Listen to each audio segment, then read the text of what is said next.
It's 1831 in Grosvenor Square, and we are just in time for the new social season. We meet the Featheringtons. There are three daughters who are getting ready to be presented to society by their tasteless and tactless mama, Lady Portia Featherington. She is in the middle, forcing her daughter into a corset, which she claims was bigger than the one that she once forced herself into. Meanwhile, in the Bridgerton's house, Lady Violet Bridgerton's children are almost ready. Eloise can be heard complaining about being hot to Francesca and Hyacinth. Meanwhile, Daphne is still not ready. Her brothers are arguing over who will go rush her until Eloise takes it upon herself to shout upstairs for Daphne to make haste. The Bridgertons and the Featheringtons both leave their house around the same time. The matriarchs nod to each other in passing. Lady Bridgerton asks where her eldest son Anthony is, and Benedict claims to not know. What they don't know is that Anthony has Sienna Rosso pressed up against a tree. While he is doing this, he checks his watch. The carriages finally arrive, and Daphne is surprised that Anthony has come on time. Queen Charlotte is sitting in her chair looking bored. Today is the day that the eligible misses will be presented to her. The first ladies introduced are the Featheringtons, who are announced before they enter. Due to their tight corsets, they are struggling to walk. They make it to the front, and after being casually dismissed by the Queen, Prudence faints as she begins to stand. Daphne is announced next, and she enters with her mother. The Queen's demeanor changes, and she stands when Daphne bows. She tells Daphne to stand, proclaims her flawless, and then kisses her on the forehead. A paperboy diligently delivers Lady Whistledown society papers to everyone in town. Our narrator, Lady Whistledown herself, mentions that no one knows her, nor shall they ever, but she knows all of them. The Bridgerton girls are talking about Daphne's presentations. Eloise, however, wants to go and check on Penelope since her presentation didn't go so well. Eloise is not as excited about the presentations as her sisters, and this doesn't even change after Daphne tells her that the better she does, the better chance the rest of them have at their presentations. Lady Bridgerton brings in new dresses, and everyone except Eloise rushes to view them. She instead focuses her attention on Lady Whistledown's paper. She reads some of it aloud. Daphne and her mother are pleased to see that Daphne has been named this season's incomparable a diamond of the first water. Lady Featherington collects the society papers. She believes that Lady Whistledown is Lady Bridgerton. She is speaking with Lady Cowper, who tells her that the papers merely state the truth. She asks Lady Featherington to tell her about the cousin that is being sent to stay with her. She is being sponsored by them as she has no close female relatives to sponsor her debut. Penelope tries to ask her mother to let her sit the social season out like Eloise so she can focus on her studies. Her mother says no, and her sisters poke fun at her appearance. Lady Cowper thinks it may be a bit much to have four ladies out at once, as it may invite competition. Lady Featherington thinks it will be fine as she doesn't believe the cousin will bring much competition. But that quickly changes when the cousin is announced and the beautiful Marina Thompson arrives. Simon Bassett has arrived in town. He is greeted by Lady Danbury, who offers her condolences on the passing of his father, even though she knew Simon hated his father. He's happy to see Lady Danbury, and they head inside. Lady Danbury is hosting a ball that evening, and she has not told anyone that Simon will be returning to town,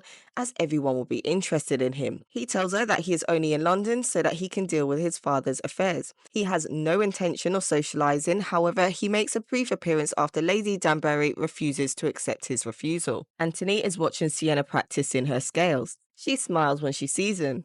Sienna wastes no time in pushing Anthony into the wall. They get a little messy in a room as they are kissing each other. When they are done, Anthony checks his watch, which was his late father's.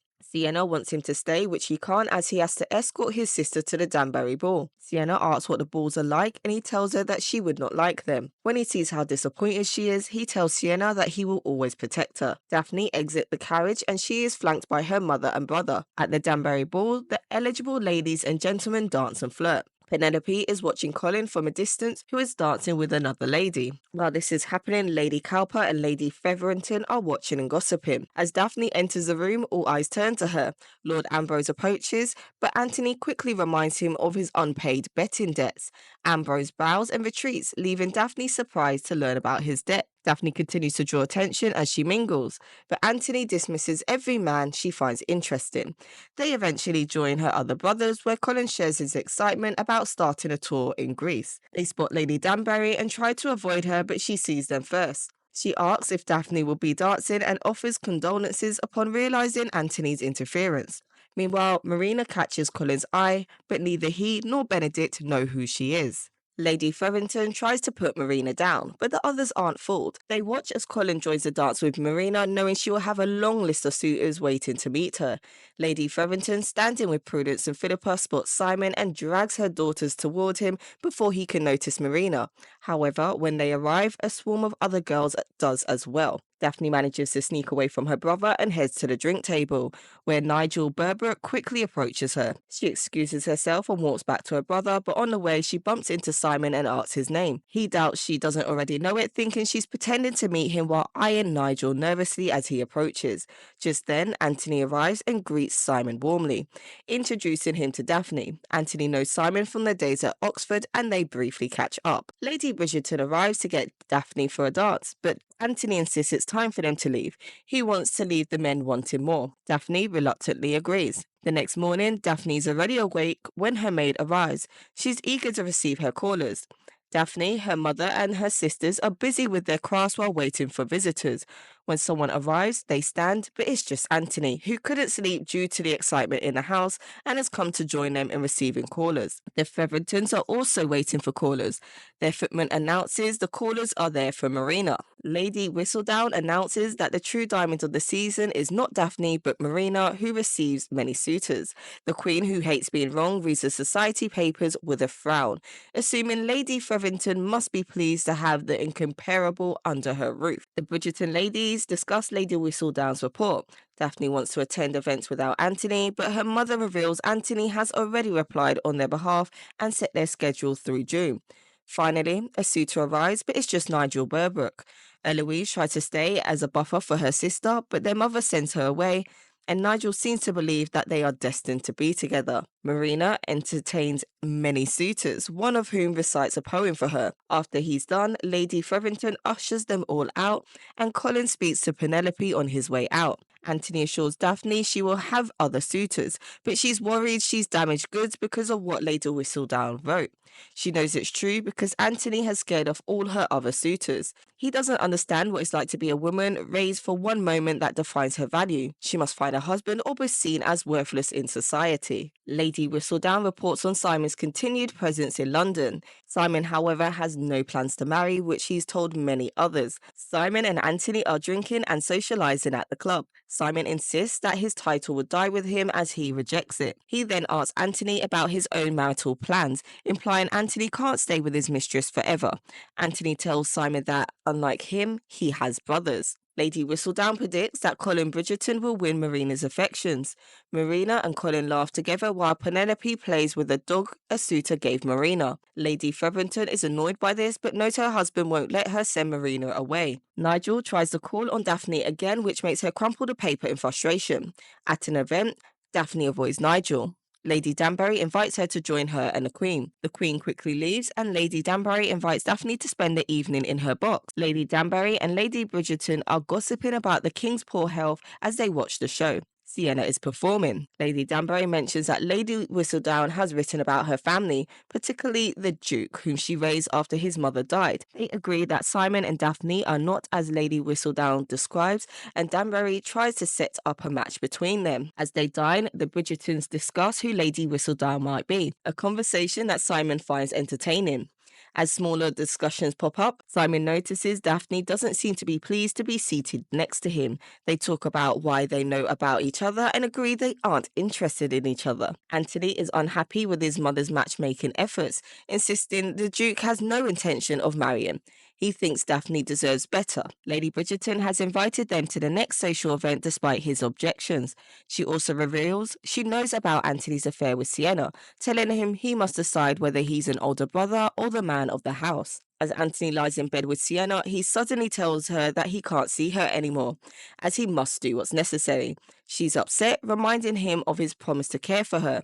This doesn't change anything, and he tells her to leave. Lady Whistledown speaks of a scandal as the Bridgertons head to another event at Vauxhall Gardens. Colin greets Penelope at the event and asks about Marina, who Penelope says is ill. Cressida Cowper joins them, flirting with Colin and inviting him to dance. She accidentally spills her drink on Penelope. Like, really? Colin turns down Cressida's invitation in favour of dancing with Penelope instead. Simon and Daphne make eye contact from a distance before Simon leaves. Mrs. Varley, the housekeeper, inspects Marina's sheets and realizes something. Lady Featherington is going through her beauty routine when Mrs. Varley shows her the sheet. The crowd watches in awe as a series of lamps are lit. Anthony tells Daphne there's nothing wrong with Nigel Burbrook and insists she marry him. She objects and refuses to listen. Lady Featherington confronts Marina about the absence of blood on the sheet. She would have been happy to have a legitimate reason to kick Marina out, but her daughters would be affected by the scandal. Marina says Lady Featherington could never understand her situation. She didn't want to come to the Featheringtons in the first place. Daphne takes a moment alone to catch her breath when Nigel approaches her. She tells him she'll never marry him despite her brother's insistence. Nigel acts as if he's doing her a favour, grabbing her until she punches him away. Simon arrives just in time and is impressed by her punch. Daphne realises the precariousness of her situation, alone with two men. Nigel half-heartedly proposes to her, and Simon sarcastically comments on the unromantic nature of the proposal. Daphne pretends to consider it as she has no other options. Simon is surprised she no longer has suitors waiting for her and sympathizes with her situation. He suggests a solution that benefits both of them. The crowd is surprised to see Daphne return with Simon. They've decided to pretend to be entangled, making it look like he's found his duchess and ensuring suitors notice Daphne. Lady Whistledown will report him as unavailable and her as desirable. They begin to dance, staring at each other as if in love to convince the others. Lady Whistledown reports on their news, confident she'll uncover the truth behind their sudden entanglement. The Duchess of Hastings is in labour, with a doctor attending to her. Outside, the Duke paces anxiously. Lady Danbury arrives and wants to go in, but the Duke stops her. They argue until they hear the Duchess cry out. The Duke rushes into the room while Lady Danbury is held back. The Duke wants to know if he finally has a son. The baby is born and it's a boy. Wrapped in a blanket, the baby is handed to his father, who proudly shows off his son. Lady Danbury runs in to be by the Duchess's side. The Duchess, happy to give him a son, passes out from blood loss, while the Duke introduces Simon Arthur Henry Fitzranulph Bassett to everyone. The Duchess, Sarah, passes away. Simon is staring at the bed where his mother died. A maid asks if he wants the room prepared for him and he says no and leaves. Meanwhile, the Queen is in her bath when the society papers arrive. She jumps out to read them. Daphne is back in good repute, much to her delight. Lady Danbury and Lady Bridgerton watch Simon and Daphne from a distance, pleased to see them smiling and laughing. Unbeknownst to them, Simon and Daphne are negotiating their plan as they walk, agreeing on future appearances. Penelope and her sisters talk about Marina. They ask their mother why Marina is being kept away, and she tells them that Marina's condition is contagious. Penelope and Eloise chat. Eloise doesn't think Daphne being in love is an accomplishment and that schooling is an accomplishment. If she were a man, she could attend university, but as she is not, she has to pretend to care about her sister getting married. Penelope isn't listening, and Eloise asks why. Penelope says she knows someone who is with child and not married, pretending it's a maid. Eloise decides she must find out how it happened to prevent it from happening to them. Hyacinth is thrilled about her sister's relationship with the Duke. Their mother encourages her excitement, saying all eyes were on Daphne. Colin and Benedict aren't convinced. Hyacinth is upset that Francesca has left to study pianoforte with Aunt Winnie and is missing all the fun. Suddenly, Eloise bursts in and asks how a woman gets to be with child. Everyone freezes. Their mother refuses to answer, so Eloise turns to her brothers. Colin starts to tell her, but Benedict smacks him to stop. A maid announces the arrival of Humboldt, who announces callers for Daphne. Her mother reminds her she already has a suitor, but Daphne is still excited to have more. She is no longer excited when Nigel arrives at the Bridgertons with Anthony, who is displeased to see others there. Daphne tells Nigel there's been a mix-up and he must leave with everyone else. Once the callers are gone, Anthony insists Daphne is already engaged. Daphne rejects this, stating that she has many potential suitors now, including a duke. Anthony doesn't believe Simon is serious about marrying. Daphne refuses to marry Nigel, but Anthony insists she will. After Anthony leaves, her mother assures her that Nigel will back off once he sees how serious Simon is. Daphne notes that if Simon isn't serious, she will keep her options open. Her mother is certain the Duke is the one for her. Simon is boxing with Will Mondrick, and they talk about Daphne. Anthony arrives, so they stop boxing to talk. Anthony climbs into the ring and tries to punch Simon, who easily dodges. They box while discussing Daphne. Anthony asserts that Daphne is engaged. Simon also thinks that Nigel is unworthy. Anthony argues that Simon isn't suitable either, and Simon retorts that Nigel is no saint, but Anthony remains unconvinced. The Duke asks why his 4-year-old son isn't speaking. The nurse insists he's advancing letters, and the Duke demands Simon speak. Simon stutters through a few words. This makes the Duke to declare him an idiot and orders him out of his sight, calling him dead to him. Penelope brings Marina sweets. Marina invites her in to share. Marina is relieved she's not being sent back to her father, unsure how he'd react. Penelope asks how it happened. Marina says it was cake, then explains how the eldest crane boy, George, sneaked her cake and biscuits during long sermons. They exchange notes, and George, now in Spain fighting with the Wellington, continued writing. Marina shows Penelope a stash of letters. She loved George, and that's how she became pregnant. The Queen ignores an acrobatic act so as to read the society papers. Regency tells her the royal physician has a report on the king. She is wondering why there hasn't been a noteworthy betrothal this season. She asks if the royal physician will declare her husband dead. Regency doubts it, so she sends for stationery. Daphne prepares for another appearance, not wanting to rely solely on the Duke. Mrs. Wilson rushes in with a letter from the Queen inviting Lady Bridgerton to a private tea. Lady Danbury finds young Simon practicing his schooling. She's surprised by his lack of manners despite his literacy. He tries to speak but stutters. She offers to help him overcome his stammer, promising that when he steps into the light, he'll command the attention he deserves. Simon enters with Lady Danbury as Daphne enters with Anthony. Simon asks Daphne for a dance. Lady Danbury takes it upon herself to distract Anthony, leading him away. Daphne and Simon refine their deal. Daphne is to convince Nigel that Simon is on the verge of proposing, and they dance, and then when the song ends, Anthony sends Benedict to dance with Daphne next. Anthony and Simon argue over Daphne, but are interrupted by Nigel, who restates his interest. Anthony assures Nigel he'll handle it. Simon mentions Nigel's black eye, knowing it wasn't from a cabinet. He reveals Nigel tried something and Daphne punched him.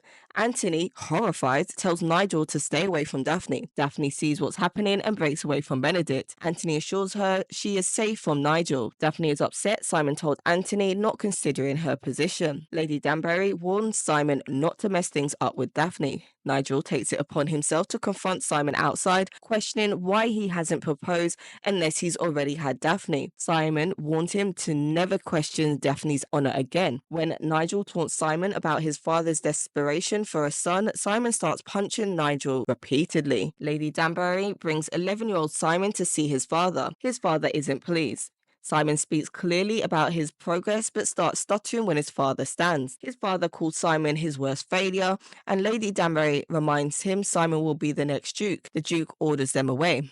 Simon says he wrote to his father, but the Duke ignored him. He calls Simon as useless as his mother. Simon keeps all the letters that he sent his father which were left unopened. Lady Whistledown speculates on why Daphne entertains other suitors when she has an interested Duke. Daphne's maid helps her to get ready. The picnic is in full swing. Penelope asks her mother to let her promenade for suitors with Eloise. Eloise begs for information about the pregnant maid. Penelope says the maid wants to escape to the country and marry her love, which Eloise finds even worse. Anthony tells Daphne she should have told him what happened with Nigel. She believes he would have ignored her as usual. Simon arrives and they start walking together. She asks about what happened to his hand and he tells her that it's from boxing. He buttons her sleeve, attracting other men's attention. They talk about their ruse to find her a husband. A bruised Nigel is approaching and Daphne asks Simon what he's done. Nigel shows Anthony a wedding license and Lady Bridgerton pulls him aside, but Nigel implies he can start a scandal, and Simon tries to go at Nigel but is held back. On the ride home, Anthony declares his intent to duel Nigel. Lady Bridgerton forbids it, and Daphne says if Nigel speaks, she'll be ruined, so she must marry him. Daphne discards flowers in her room, and her mother tells her about the role of marriage and about finding joy in raising a family. Daphne wants what her parents had, which was also her mother's dream. Meanwhile, Eloise lights a cigarette on a swing. Benedict finds her and she thinks he'll scold her, but he instead asks for a cigarette. Eloise wants a different life than Daphne, and Benedict feels the same. Simon and Will are boxing again. Simon tells Will that Daphne is getting married, implying he's free. Will says nothing. Lady Bridgerton reads the Queen's invitation. She meets the Queen, who snorts snuff while a pianist plays. The Queen talks about expecting people to make good on her favour. She sends for more snuff, dismissing Brimsley as a gossip. She hoped for more from Daphne, a pairing with a Duke perhaps. Brimsley returns, so the Queen changes the subject. Lady Bridgerton tells Mrs. Wilson to invite Lady Berbrook for tea immediately. Lady Berbrook, proud of her son Nigel, says she believes she didn't have another child because she'd already reached perfection. Like, whatever. She tells Daphne to try harder as Nigel is discerning and has turned down handsomer women. In the kitchen, Mrs. Wilson leaves Rose with Lady Berbrook's maid, Celia. Rose takes the opportunity to quickly gossip with Celia. Lady Berbrook leaves and Lady Bridgerton asks Rose what she learned. Rose says that Nigel has a boy with a maid and he refused to provide for them and sent them away. Daphne knows he'll deny it. People won't believe women, but they'll believe Lady Whistledown. They must talk to her. Lady Bridgerton is getting fitted for a dress and she begins spreading a story about Nigel around town. The news quickly spreads and Nigel's horrified when he sees it in Lady Whistledown's papers. Anthony tells his mother that Nigel has left town. He knows that Lady Bridgerton had a hand in it and she mentions that despite him being the head of the family, she's quite capable herself. She shows him a cross-stitch she's making for Daphne and wonders if Anthony's future wife would appreciate such a gift. Marina wonders if she'll be confined to her room forever and Mrs. Vardy tells her that her confinement is her own fault. Eloise finds Daphne getting ready and asks if she isn't frightened about marriage and children. Daphne finds children delightful but admits to being frightened. Their mother had a difficult night giving birth to Hyacinth, but there was light at the end of the tunnel. Daphne believes they'll both find that light. Eloise thinks that Daphne is just pretending. Simon and Daphne dance at another function. Daphne tells him he shouldn't have punched Nigel, but he says he can't tolerate bullies. But she's worried that their arrangement will end badly. Simon tells her to call him by his first name. They laugh when she calls him Simon and their faces get close, but they don't kiss. But they were ever so close. Daphne pulls back, saying she wants to find a husband and have a family. Simon agrees to help her find one. The dance ends and Daphne is quickly pulled into a dance with another suitor. Lady Danbury watches and tells Simon that they make a captivating match. He watches Daphne too, saying it's nothing when Lady Danbury asks what's bothering him. Simon visits his dying father. The Duke is pleased to see him come in to claim his title, but Simon leans in and vows the line will die with him. He'll never marry or sire an heir. He watches on as his father dies. Simon and Daphne are dancing, and things start to heat up when he pulls off one of her gloves. They lean in for a kiss, but their lips never quite touch, and Daphne wakes up in shock. Lady Whistledown, always up to date on her gossip, reports that Daphne has turned down 3 proposals in just 1 week. Daphne has met up with Simon and tells him they need to keep pretending until she finds a husband. Simon, ever the gentleman, promises to play along. Meanwhile, Penelope is watching the world go by from the window. She suddenly sees something, dashes off and races past Prudence and Philippa, who are chatting about the prince coming to town. Penelope, however, is bummed to find no mail from Marina. She tries to cheer her up, saying letters from the front lines take time. Lady Featherington barges in, shoos Penelope out, and tells Marina she needs to find a husband pronto. Marina's not thrilled about it, but Lady Featherington couldn't care less. Daphne is discussing her suitor options. She's not pinning all her hopes on the Duke, especially since he hasn't proposed. At the ball, Daphne and Simon make their grand entrance together. Lord Weaver swoops in, asking Daphne for a dance. Simon, in a mock jealous tone, asks if he must share her with everyone, making Daphne laugh and say he did that perfectly. Daphne dances with Lord Weaver and tries to chat him up, but he can barely hold a conversation. Her next partner just brags about his real estate, and the one after that is so close to his family that his mother would live with him and his wife. Lady Danbury and Lady Bridgerton are watching and chatting about Daphne and Simon. But Lady Danbury isn't worried even though Simon hasn't proposed yet. She thinks they are a great pair. Daphne tells Simon she's unimpressed with her suitors. Just then, a prince from Prussia arrives and Cressida Cowper pounces on him. Daphne and Simon watch, predicting her every move. The Queen leads Prince Frederick to Daphne, who, in a fit of nervous laughter, snorts and blames Simon for it. Another suitor whisks her away for a dance. Genevieve Delacruz closes up her shop for the night, but hears a noise. She finds Sienna hiding out, looking for a new gentleman to support her. Sienna wants a sensible man unlike Anthony. The men are gambling and Lord Featherington is on a losing streak. Anthony chats with Simon, who assures him his intention towards Daphne is respectful, though he has no plans to marry. When Sienna enters, Anthony can't resist and excuses himself. Daphne tosses and turns in bed. She eventually gets up and Anthony finds her on the way to get some warm milk. They try to light the stove but fail, so they settle for cold milk instead. Daphne asks why Simon is so against marriage.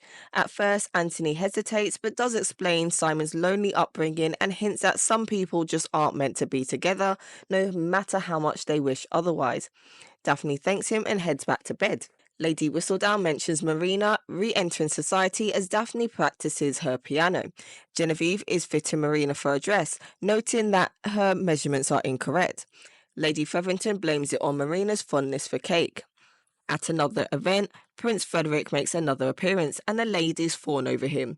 The Bridgertons arrive and are in awe. Lady Bridgerton talks about the eligible ladies nearby to Anthony. When he resists, she tries it with Benedict and Colin. Eloise and Penelope are talking about a painting. Marina passes by and signals for Penelope's help, so Penelope leaves.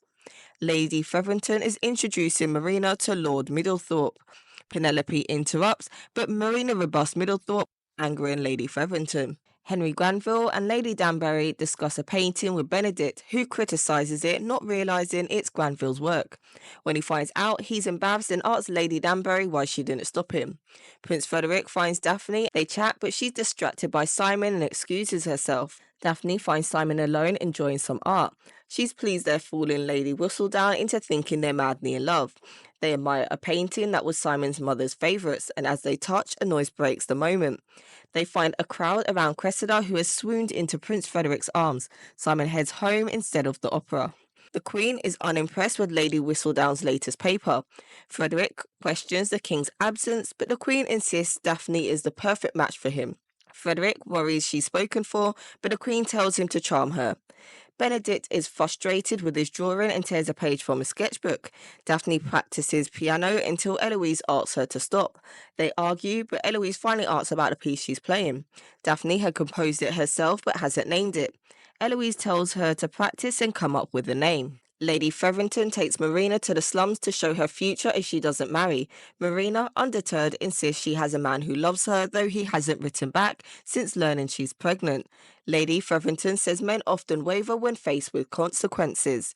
Lady Danbury and Lady Bridgerton chaperone Simon and Daphne. Simon shares stories about Anthony, and Daphne wonders if marriage is about marrying your best friend. She asks Simon about the expectations of the marital bed. Simon awkwardly explains it involves touching yourself where it feels good. Daphne is confused but curious. Lady Danbury warns Simon not to be so cruel by leading Daphne on if he doesn't plan to propose. She taught him better. Eloise is again smoking on the swing when Benedict joins her. They talk about pursuing their passions. Eloise says Lady Whistledown, despite being a woman, writes under a fake name and still follows her dreams. Benedict should too, so she can live vicariously through him. He jokingly asks if she's Lady Whistledown and she denies it. Daphne is laying in bed thinking of Simon and she starts to touch herself. The next day, Daphne's piano playing pleases her mother. Eloise hopes the piece finally has a name. Daphne meets Simon outside a tea shop, but he says their arrangement is over. She asks if she did something wrong. He says no, but insists she deserves better. He tells her to be happy with the prince and leaves. Daphne cries. Simon arranges to leave the city quickly, and Daphne goes to her room crying and tells her maid Rose to leave her alone. Sienna performs at the opera and finishes to applause. The stage manager tells her a gentleman is waiting and it's Anthony. She asks what he's avoiding. He says he misses her and can't stop thinking about her. She pushes him away, saying she can't be his fool again. Penelope checks the mail and finds a letter from Marina. Marina opens it and is heartbroken to read that her lover disavows her in a pregnancy. In another room, Lady Featherington and Mrs. Varley celebrate. They fake the letter to convince Marina to marry quickly. Genevieve alters a dress for Daphne. Lady Cowper enters the store and is relieved Daphne is with Simon, giving Cressida a chance with the prince. Daphne tells Rose to put away the new dress and to do her hair perfectly for the ball. Anthony works and looks at his watch. His mother enters and gives him a list of eligible ladies. He says he'll consider it. She reminds him time is of the essence. Cressida and Prince Frederick dance at the ball. Marina is immediately asked to dance after her arrival. Simon tells Lady Danbury he's leaving early. She calls him a fool. Daphne draws attention when she enters the ball, and Prince Frederick asks for her first dance, and as they dance, Simon slips out of the room. Daphne has arrived at the palace and naturally turns heads. While waiting for the Queen, Lady Bridgerton nabs some snacks, whispering to Daphne that no one is paying her any attention. Just then, the Queen and Prince are announced. Frederick is thrilled that Daphne accepted his invitation. He gives her a necklace, which he fastens around her neck, and as he does, Daphne can't help but imagine that it's Simon. Back at home, Daphne passes Gregory, who is playing marbles, and gets bombarded by Hyacinth, who's curious if she'll become a princess. Hyacinth fires off more questions, but Daphne says the only matter is she marries the prince. Alone, Daphne fingers the necklace thoughtfully. Simon is practicing boxing when Will and his wife Alice arrive.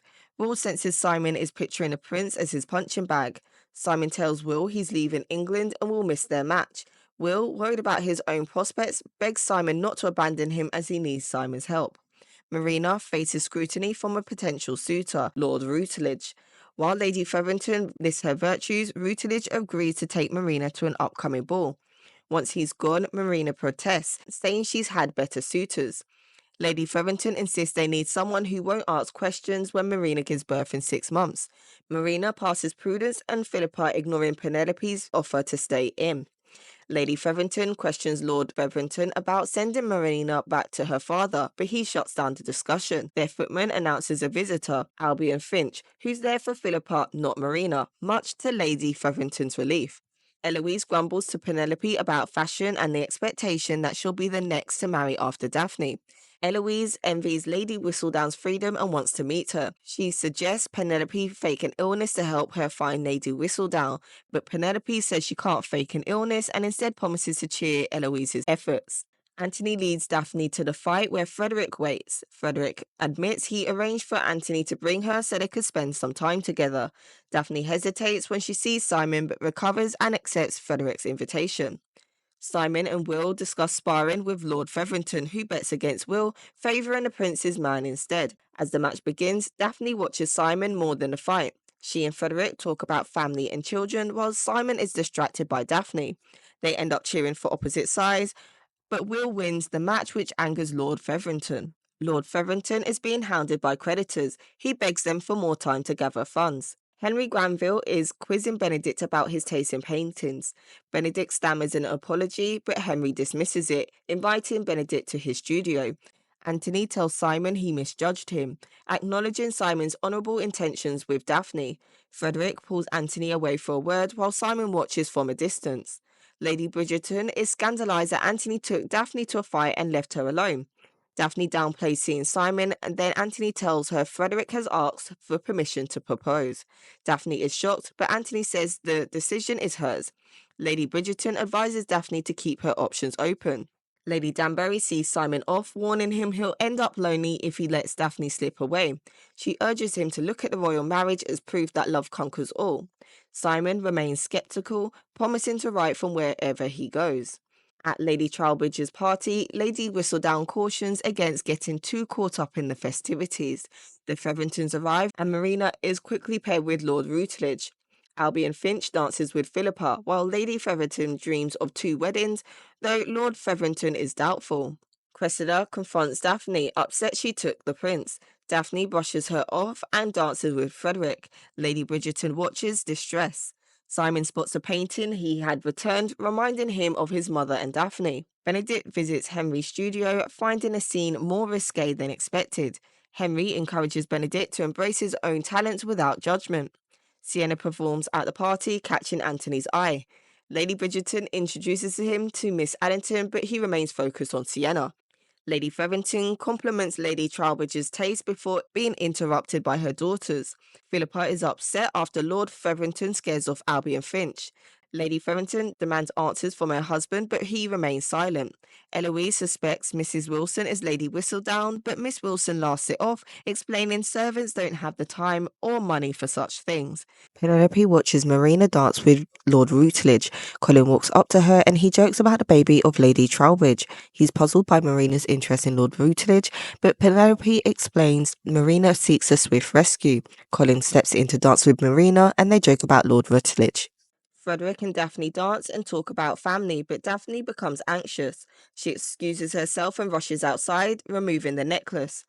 Simon follows, intending to say goodbye. Daphne insists she'll marry the prince and be happy, but Simon doubts her. They argue until Simon admits that he can't give her children. Daphne walks away, and when Simon catches up to her, they share a passionate kiss. He apologizes, but she leans back in and they continue kissing. Anthony spots them and knocks Simon to the floor.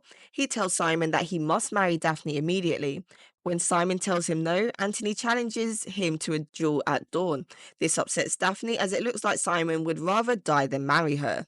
Back at the party, Anthony tells Colin Daphne has a headache and they leave. Cressida asks Daphne she caught a chill in a garden. Benedict continues drawing at Henry's studio and Henry offers a judgment-free space for Benedict to be himself. Knowing something is amiss with her husband, Lady Featherington searches his drawers while she has Mrs. Varley guard the door. Marina talks to Penelope about Colin, unaware that Penelope has feelings for him. She goes on to tell Penelope that if she marries Colin, she won't have to leave town, and as Penelope and Eloise are close, they would all be like sisters. Penelope doesn't want to hear anymore and she tucks herself into bed. When Marina leaves, she gets up and cries as she paces the room. She hears tapping and when she checks her window, she sees Eloise. Eloise wants to tell Penelope about her Lady Whistledown theory. She believes her to be a widow. Penelope doesn't want to hear anymore and tells Eloise that she is mature and she has things like marriage to worry about and that she doesn't expect Eloise to understand her struggles. Eloise walks away crying. Anthony has taken Daphne back home. He tells her that he isn't angry and doesn't blame her. Despite her trying to take some of the blame, he tells her that he should have protected her better from the start. Daphne doesn't want Anthony and Simon to duel and thinks that there should be another way. Anthony does not believe that there is.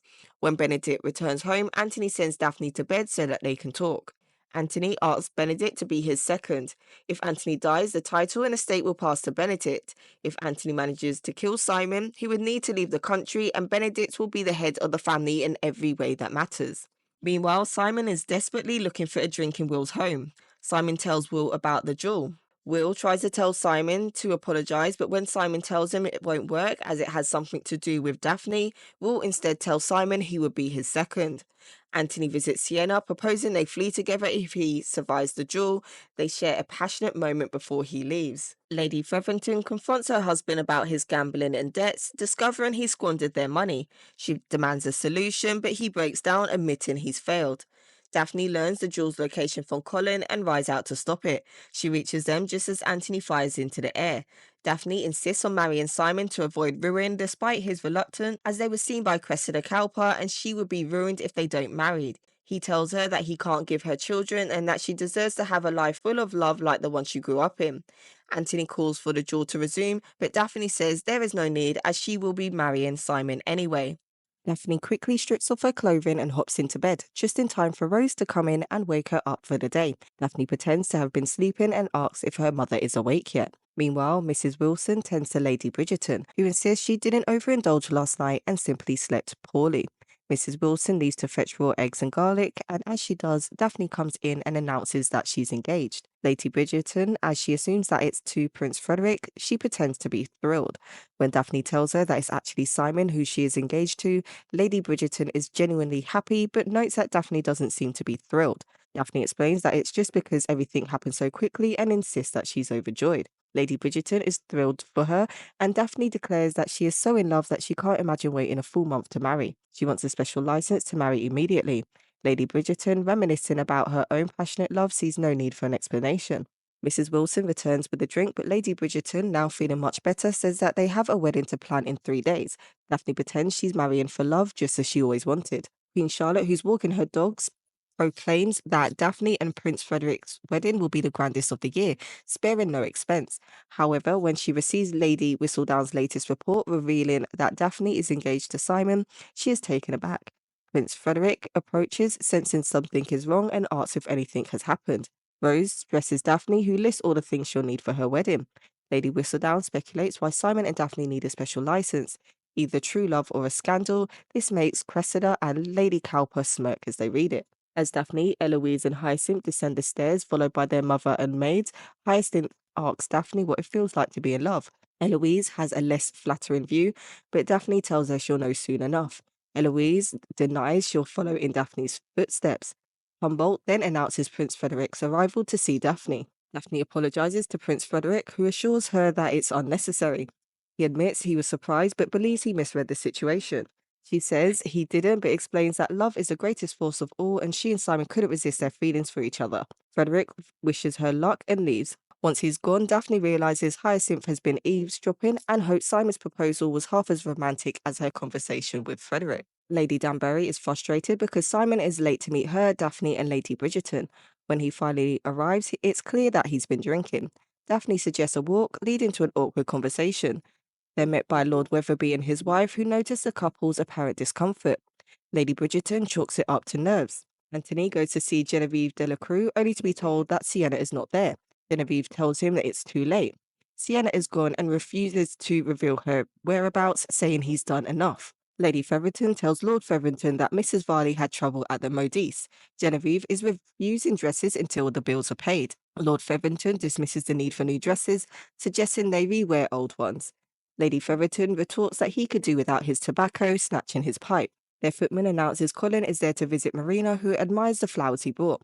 Penelope interrupts, pointing out Colin's travel plans, but Colin states his plans are uncertain as there are things in London he might miss more than seeing the world. As Colin and Marina talk privately, Penelope questions the wisdom of allowing Marina to court young Colin, but Lady Feverton walks away without answering. Mrs. Wilson tells Rose what she'll need to do to help Daphne adjust to living at Simon's estate. Mrs. Wilson notices the cake is the wrong colour but learns there's no sugar available to fix it. Rose is overwhelmed by the staff's questions about Daphne's wedding preferences.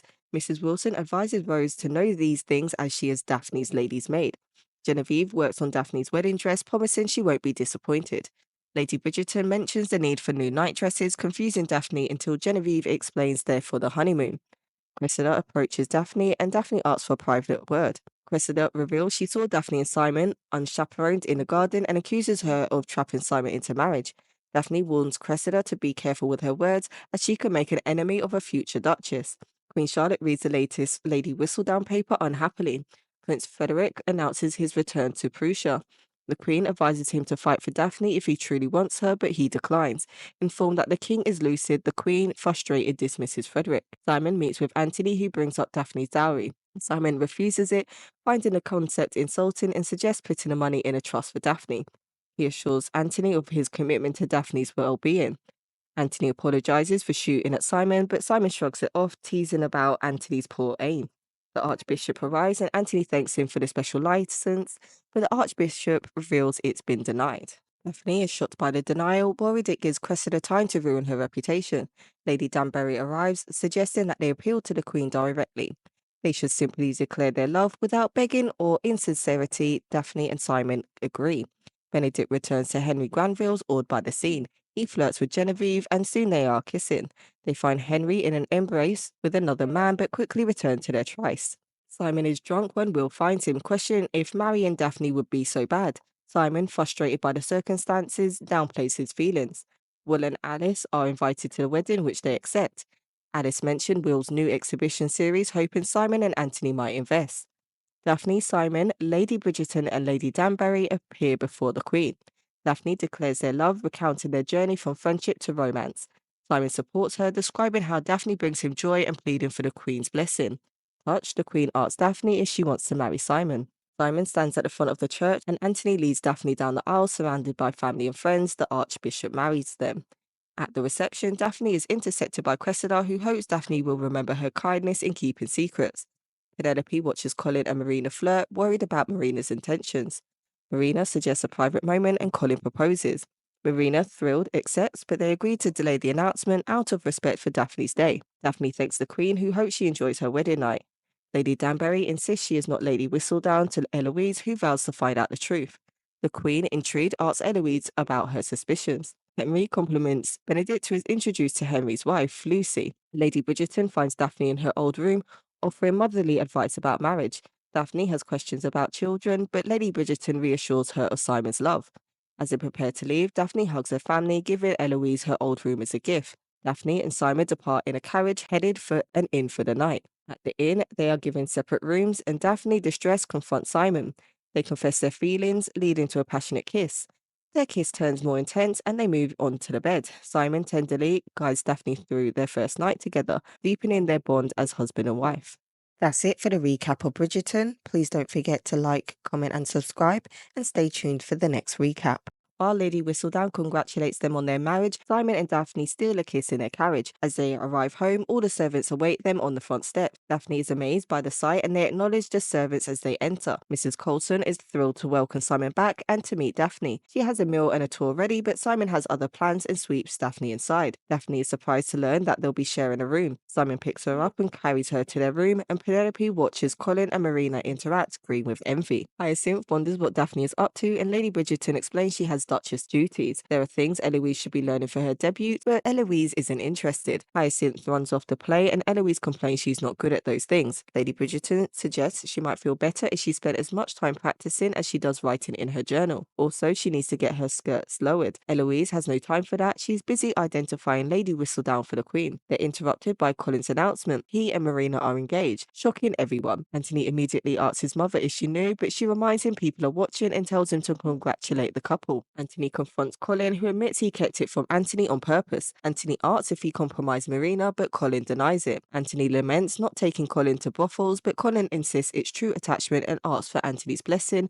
which Anthony refuses. Colin accepts it and leaves. Daphne now understands why mothers keep their daughters in the dark about marital bliss. They'd never get anything done otherwise. Simon starts kissing her, but she insists she has Duchess duties to attend to. Simon implores her to stay in bed, but she wants to make a good impression on Mrs. Coulson. Daphne puts on a dressing gown and leaves. After she's gone, Jeffries tells Simon the study is ready. Simon grumbles about his honeymoon but gets up anyway. Mrs. Coulson gives Daphne a tour, and Daphne knows some history thanks to Hyacinth's love of it. Daphne talks about redecorating and events she wants to host. They see a picture of the former Duchess, who Mrs. Coulson describes as perfect. She then shows Daphne the nursery, which Daphne finds lovely but wants to move on. Dinner, Simon is surprised at the formal setup. The previous Duke preferred it this way. Daphne says she enjoyed the tour. Simon is displeased with the distance between them at the table, so Daphne moves closer. The servants are disturbed when they are doing this. Simon encourages her to change anything she dislikes about the house. He removes her gloves and tells her formal dressing is unnecessary. They kiss and decide to go upstairs, but Simon has a better idea. Simon leads Daphne outside. They undress as they walk, but a sudden rain forces them to seek shelter, where they continue their tryst. Again, he pulls out. She asks if it hurts, but he says that it feels wonderful. Their passionate relationship continues both inside and outside their home. Mrs. Coulson interrupts two maids eavesdropping on Simon and Daphne, and she listens herself briefly before leaving. Daphne happily discusses sex with Rose, surprised they can have sex despite Simon's supposed infertility. Lady Whistledown's latest issue is distributed. Colin joins his family at the table. Hyacinth mentions his engagement is in the paper before being shushed. Benedict and Eloise usher the younger kids out, leaving Colin with their mother. She's worried it's happening too quickly. Colin reminds her that she'll still have her hands full, especially with Eloise. Penelope listens as Prudence, Philippa and Marina discuss the engagement. They want Colin to introduce them to his friends. Marina assures them that he will and says their fortunes are about to change. Penelope enters and Marina tries to compliment her, but Penelope feels mocked. Marina asks for understanding, but Lady Featherton calls Marina to the Modis, and Prudence and Philippa are jealous. Lady Bridgerton tries to excite Eloise about her debut, but Eloise is indifferent. Genevieve approaches about dropping Eloise's hems. Lady Featherton and Marina enter, and Lady Featherton invites the Bridgertons to a meal, but Lady Bridgerton says she'll check with Anthony. Lady Featherton asks Genevieve to make Marina's trust sue, promising payment. Genevieve denies her, and Marina threatens to expose her French heritage if she doesn't help. Simon and Daphne attend a fair, and Daphne has to choose a prize pig,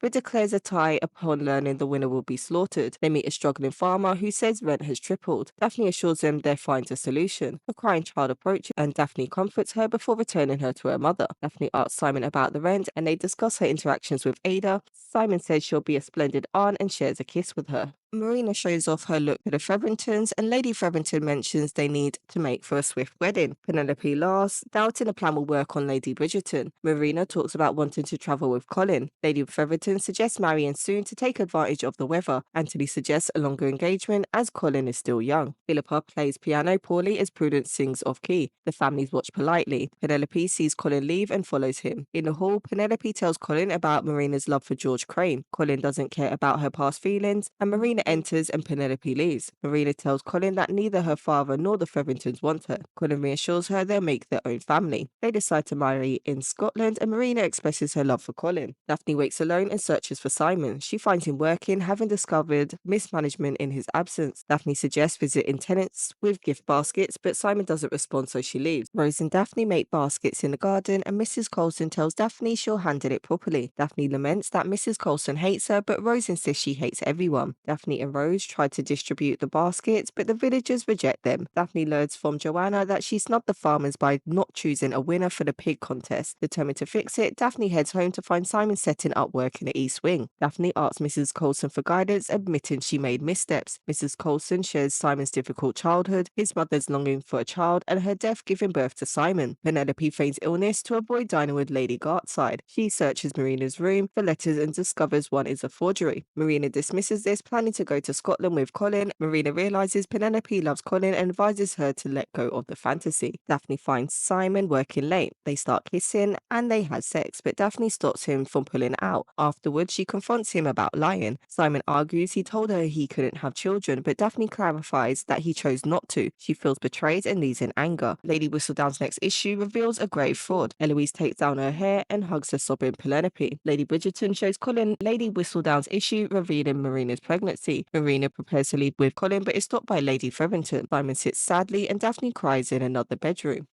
Daphne is playing piano when suddenly a gunshot rings out. She opens the door to see Simon outside, blasting away at skeet targets. Daphne goes back to her piano while Simon keeps shooting.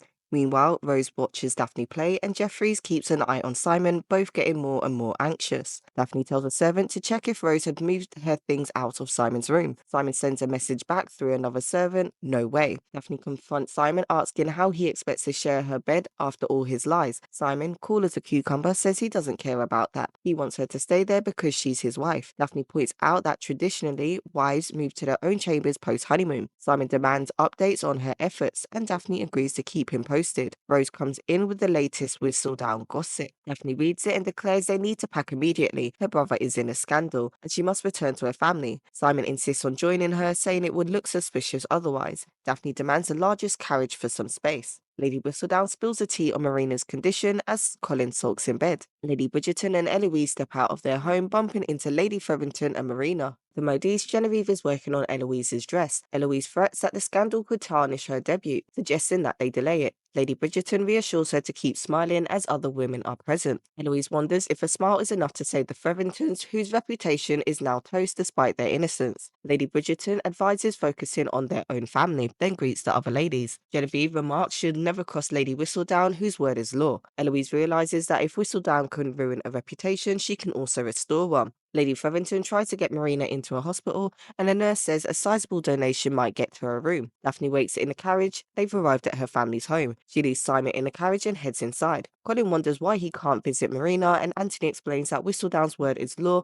is the only reason why the town doesn't think he's the father of Marina's baby, keeping their family from disgrace. If Colin visits Marina, everyone will assume he's the cause of her downfall, ruining his sister's prospects. Daphne arrives, and despite Anthony's initial refusal, Lady Bridgerton believes Daphne could solve their problems by showing they still have the Duke and Duchess's favour. Daphne asks about upcoming events, learning the Queen is holding a luncheon. Daphne is confident she can get an invite for herself and Simon to divert attention from Colin's scandal. Colin, upset by his lack of choice, storms out. Daphne finds Colin, who's still hung up on Marina. She tells him he's lucky not to have married a stranger. Colin asks if something happened between her and Simon, but Daphne doesn't answer, though she offers to arrange a chaperone visit with Marina. Colin appreciates it. Will and Simon spar, with Will urging Simon to spill what's bothering him. Simon denies anything's wrong. Daphne tosses and turns at night, hearing footsteps. She peeks out and sees Simon. They talk about the Queen's luncheon, but when Simon evades where he's been, Daphne suspects infidelity. They argue about their marriage's future, but end up kissing passionately. Despite trying to talk, they escalated into a heated encounter. Simon sets conditions. If she has a child, he'll stay and support it. If not, they'll live separate lives. They go to their separate rooms. Rose leads Marina into a room where Colin and Daphne wait. Colin asks Marina to deny Whistledown's claims, but she can't. Heartbroken by her lies, Colin says he would have married her if she had been honest, then leaves, slamming the door. Marina asks Daphne to take her home. At the Queen's luncheon, the Bridgertons arrive in full force. Daphne and Simon charm the guests, with Simon deftly lying about their marital bliss. Daphne reads him the riot act for his easy lies. Henry invites Benedict for another drawing session, hinting at his excuse of coming home covered in paint. They spot Lord Wetherby with Cressida.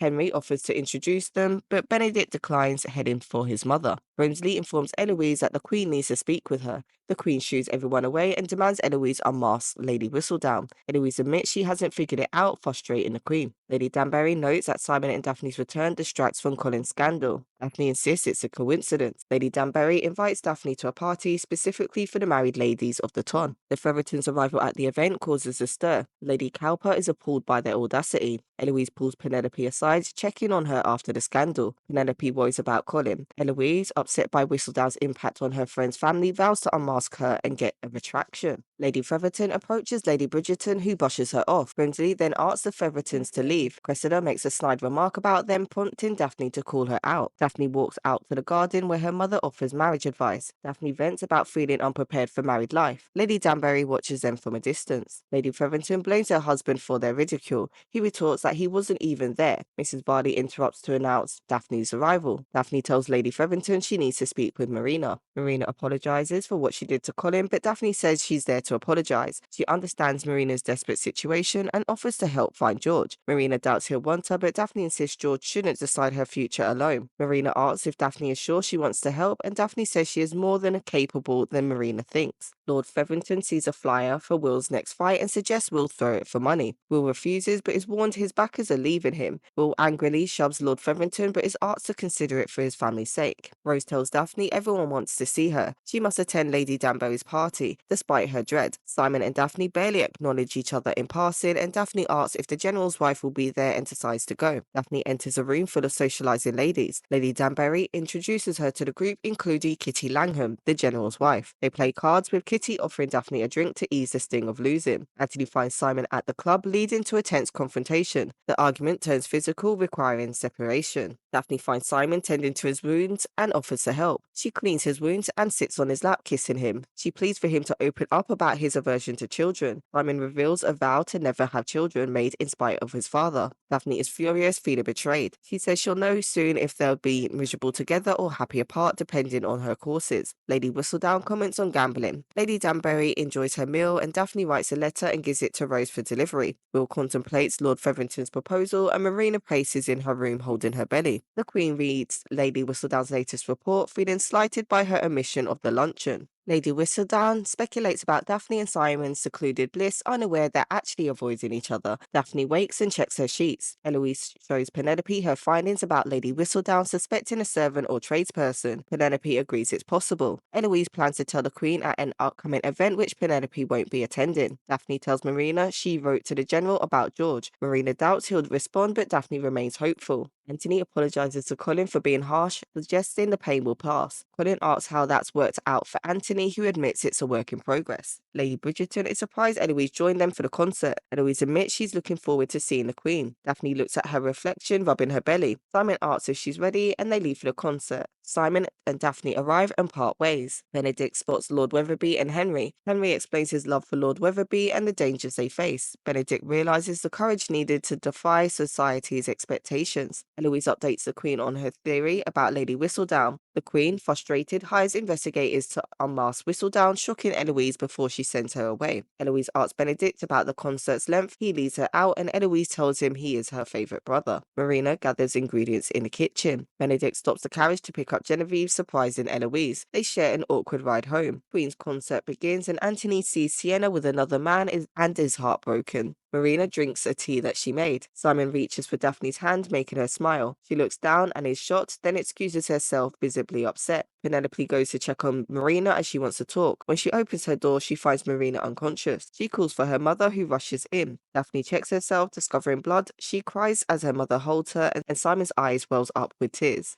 Lady Whistledown spills the tea about a whirlwind romance during a particularly soggy season of 1804. Miss Mary Leopold, ever the opportunist, snagged a fiancé over some sugared almonds and licorice in just 4.5 minutes. Talk about fast food. They jetted off from London right after the wedding, leading everyone to wonder what was really going on behind those newlywed doors. Lady Featherington, in a fit of pique, locks Lord Featherington out of her room. Meanwhile, Alice keeps a watchful eye on Will as he lies awake. The Queen, too, has her hands full observing the King's tantrum as he demands solitude. Over at the Bridgerton household, Lady Bridgerton wakes to an empty pillow beside her. Simon and Daphne sit for a portrait, but Henry, the artist, finds them a tad too stiff. He reminds them that they're allowed to smile and maybe even scoot a bit closer. Simon, ever the brooder, whispers to Daphne that he's planning to leave London once the portrait is done. Daphne's not thrilled. Gossip's bound to erupt if he bails on their marriage now that everyone knows that she's not pregnant. She asks him to stick around until the end of the season, just for a few more days. Simon reluctantly agrees to attend their ball. Henry, frustrated with their lack of chemistry, suggests new poses. Finally, Simon places a hand on Daphne's shoulder and they lock eyes. Henry declares them a picture of devotion. Eloise quizzes Benedict about his dalliance with Genevieve, but he dodges her questions. Hyacinth asks Anthony if she can join the fun at Aubrey Hall in the summer. Anthony is distracted with a newspaper announcement of a new opera star in Siena. Snapping out of his reverie, he delights Hyacinth by agreeing she can join. Eloise persists in grilling Benedict, who is busy sketching and trying to ignore her. She objects to his relationship, but not for the reason he thinks. She can't reveal her true concerns, so she leaves to get ready for the ball. As she exits, Lady Bridgerton enters with news from Aunt Winnie that Francesca will return for the ball. Colin mentions that Francesca will have stories to share from her time away. Gregory notes how much she's been missed, and Lady Bridgerton reflects on a busy season. Penelope visits Marina, who is supposed to be resting but is up and about. Marina assures Penelope she's well and that the tea worked its intended magic. She's no longer pregnant and ready to go home. Marina acknowledges Penelope's wisdom about Colin and predicts he'll see Penelope for who she is one day. They hear a commotion outside, and Marina goes pale at the arrival of a new visitor. Daphne confides in Lady Bridgerton that she and Simon are parting ways. Lady Bridgerton urges her to consider forgiveness, but Daphne feels Simon is choosing his grudge over happiness. Lady Featherington and Mrs. Varley approach, complaining about not receiving an invitation to the ball, with Prudence being particularly upset. Lady Bridgerton suggests Lady Featherington explain the consequences of their actions to her daughters. Daphne proposes they make room for them, hoping to move forward with forgiveness. Lady Featherington is delighted. Mrs. Varley then announces the carriage has arrived at their house with a Mr. Crane whom Daphne suspects may be George. Lady Featherington, Mrs. Varley and Daphne greet Mr. Crane, who turns out to be George's brother Philip, bearing the sad news that George died in battle. Marina is devastated and rushes off, but Daphne follows to console her. Marina reveals to Daphne that George had been planning to run away with her, get married and raise their child together. Philip found a half-written letter among George's belongings. Without Daphne's inquiries, Philip wouldn't have known where to find Marina, and she would have never known George's true intentions. She regrets thinking ill of him. Eloise pays a visit to the Modiste. Although the shop is closed, Eloise persuades Genevieve to make an exception for her sister's ball. She spots a yellow dress that she thinks might impress the Featheringtons, hoping for a positive mention in Lady Whistledown's report. Genevieve hints that Lady Whistledown knows how to keep her business afloat and avoid angering loyal customers. Eloise suggests Whistledown should be cautious about what she writes, especially regarding the Featheringtons and Bridgertons. Genevieve understands the subtle warning and reassures Eloise that she won't compromise anyone. Eloise hints at the Queen's engagement in the matter and leaves feeling accomplished. Once alone, Benedict advises Genevieve to lock the door. Daphne runs into Simon, who is on his way to Will's match. He questions him about his vow, demanding an explanation. Simon insists it's for her own good, claiming she'll be better off without him. Crowd gathers for the fight, and Alice prepares Will, promising that if he wins, they can lead the city and tour England. Will is tired of the fight-to-fight existence and wants to plan for their future. He suggests losing on purpose to secure a comfortable payout. Lord Featherington places a significant bet against Will, despite Will being a favourite. He stakes the deed to his house to cover the bet, betting on the outcome of the fight. Anthony, Benedict and Colin arrive at the match, and Anthony spots Sienna with another man and hesitates. Simon visits Will, who is ready as he'll ever be. Lord Featherington and Will exchange a knowing glance. Mrs. Varley informs Lady Featherington that their credit at the Modiste is still non-existent. Lady Featherington decides her daughters will have to rewear old dresses. Prudence is horrified and Philippa wonders if it's even possible to repeat an outfit. They enter the sitting room to find Philip waiting to speak with Marina. Marina is shocked when Philip proposes marriage. He sees it as a duty given George's indiscretion. Lady Featherington considers it a respectable match, noting Philip's means to support Marina and possibly her cousins. Marina rejects the proposal, not knowing or loving Philip. He respects her decision, but leaves with a heavy heart. Once he's gone, Lady Featherington tells Marina it was a suitable proposal. Marina, no longer pregnant, refuses to accept such arrangements. Daphne searches the room and discovers Simon's unopened letters to his father. The fight continues with Lord Featherington's cheering for the beast. Will lands a punch, then feigns injury, ultimately losing the match. Lord Featherington celebrates, but Tom and Reggie eye him suspiciously. Daphne immerses herself in Simon's letters until Lady Danbury interrupts. Daphne learns Simon had a speech impediment as a child, which he worked hard to overcome. The late Duke never read his son's letters, demanding perfection and abandoning Simon when he couldn't meet his expectations. Lady Danbury praises Simon's resilience and credits his triumph to his own efforts. Simon confronts Will, upset that Will didn't ask him for help. Will insists he doesn't need charity and believes taking care of his family is honourable. Simon criticizes his decision, and Will suggests Simon focus on his own marriage issues. Lord Featherington shows Lady Featherington his winnings from the bet. She questions the source and he claims he had a reliable tip. He paid off debts and still has enough left for new dresses for their daughters. At breakfast, Simon is surprised to see Daphne. She invites him to her family's gathering and he agrees to join her. Neat and Simon arrive at the Bridgerton home where Francesca is delighted to see them. The family discusses the recent match and Hyacinth eagerly plans a visit to Cliveden. Benedict confides in Eloise about his relationship with Genevieve, downplaying its significance. Colin sings along with Francesca's piano playing, and the family enjoys a lively gathering.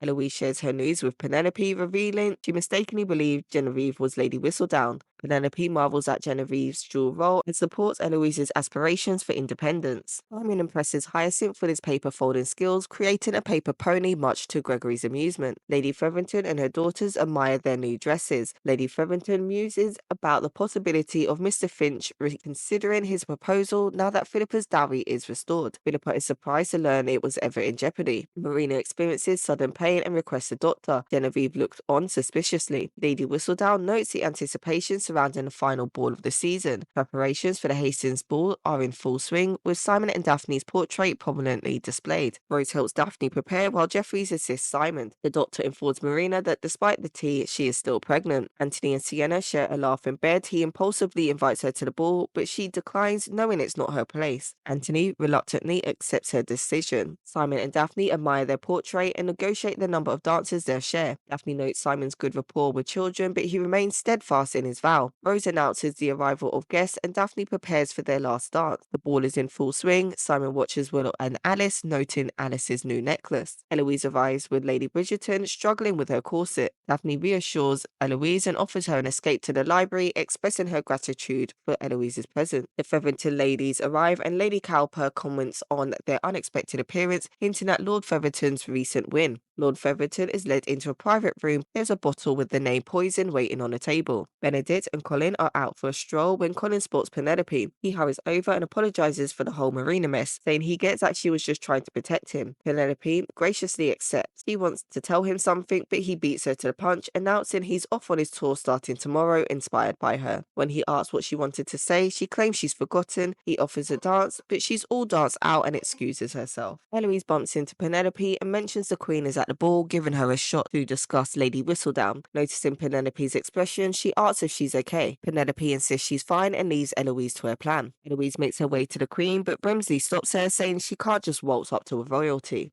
Eloise pretends she's there to thank the Queen for letting her investigate Whistledown, hinting that the Queen must be close to catching her. Brimsley, flattered, spills that Whistledown's print shop will be raided tonight. The Queen calls him away. Eloise rushes to Benedict, telling him to ensure Genevieve stays home tonight. She then bribes a footman to take her somewhere. Meanwhile, Anthony arrives with flowers to pick up Sienna, but a man answers the door, shocking him. Sienna sends the man upstairs and talks to Anthony, admitting she couldn't bring herself to go with him. She's safeguarding her future because she knows no one else will. Anthony tried, but Sienna can't let him derail her. She asks him to let her go as the man upstairs sees her for who she is and doesn't want her to change. Anthony apologizes and she shuts the door. The footman warns Eloise they must return to the party, but she insists on another moment. She sees a carriage approaching the printer, thinking it's Lady Whistledown. Just then, Then a Bow Street runner shows up and Eloise shouts for Whistledown to flee. The runner chases but is futile. Simon watches Daphne from afar. Lady Danbury notices and asks if his plans have changed. He confirms they haven't and that the separation is still on. She warns him that pride will leave him with nothing. Daphne asks her mother if it's different for men to recognise they're in love, as everything else seems different for them. She mentions they agreed to one dance tonight, a waltz. Lady Bridgerton reminisces about dancing with Daphne's father at a ball with peacocks, missing everything about him. Despite their trials, they choose to love each other every day. Love is a choice and it's not too late to make it. Daphne's mother tells her that this choice has brought her peace. Daphne wishes she can do something and her mother reassures her there's nothing she can't do. Daphne and Simon meet for their dance, soon joined by other couples. As they dance, thunder rumbles and rain begins to fall. Simon tries to pull Daphne to shelter, but she stands out in the rain. Philip and Mr. Finch move to leave, but Lady Danbury stops them, declaring the evening complete. She dismisses everyone. Simon apologizes to Daphne, saying the evening didn't go as planned, but it's better this way. She tells him she understands why he made the vow to his father and that she read his letters. She insists that the imperfection doesn't make something less worthy of love. His father was wrong, and to prove it, he only needs to look at her. She's tired of pretending and confesses her love, even for the parts he thinks are too dark and shameful. She urges him to choose love and happiness. It can't be up to anyone else. The Featherington ladies return home. Philippa gushes over Mr. Finch, annoying Prudence. Lady Featherington assures Prudence that she'll have plenty of opportunities to find a match and suggests renovating their country house. They enter to find men waiting. Lady Featherington asks for Marina, who appears.